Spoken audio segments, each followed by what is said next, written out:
Waziri wa Kawi Opiyo Wandayi ameweka wazi kuwa gharama ya umeme iliyoko sasa hivi haijabadilika baada ya kufanya mikutano kadhaa na washikadau katika sekta hiyo.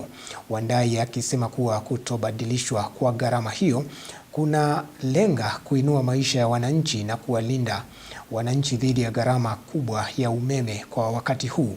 Aidha, amesema kuwa iwapo gharama hii itabadilishwa, lazima njia mwafaka zifuatwe. Mary Kyalo na maelezo zaidi. Bei ya gharama ya umeme ambayo imewekezwa nchini itaendelea kutumika bila mabadiliko yoyote hadi pale Wizara ya Kawi itatoa mwelekeo mpya. Hii ni kwa mujibu wa waziri wa wizara hiyo Opiyo Wandayi, ambaye ameweka wazi kuwa Wakenya wataendelea kulipa ada zilizowekezwa. Following the withdrawal of the application,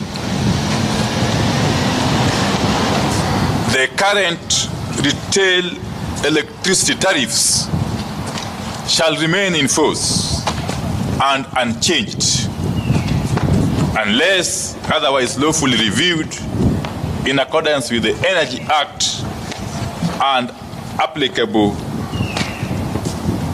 procedures.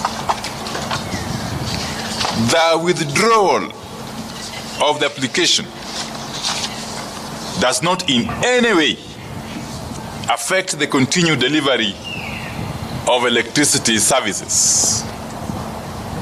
Consumers and businesses, wherever they are, should continue to enjoy uninterrupted access to electricity.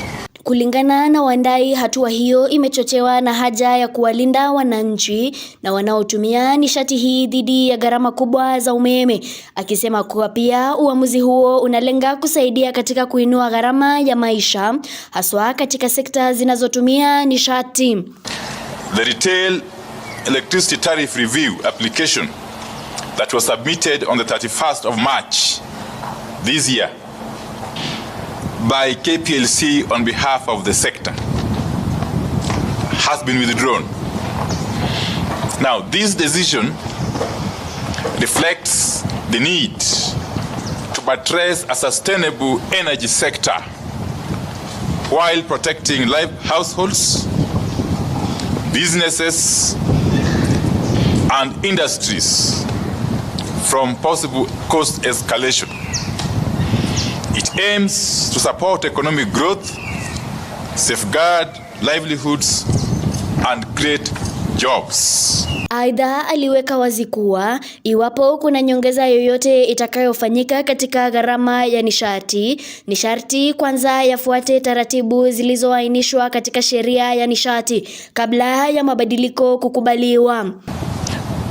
The ministry wishes to clarify that under the Energy Act, any review of electricity tariffs is subject to a clear legal and regulatory process.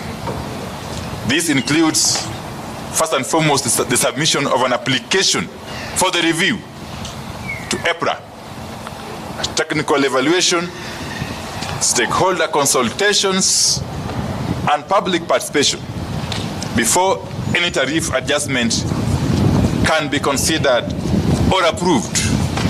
Mary Kyalo, Undugu TV.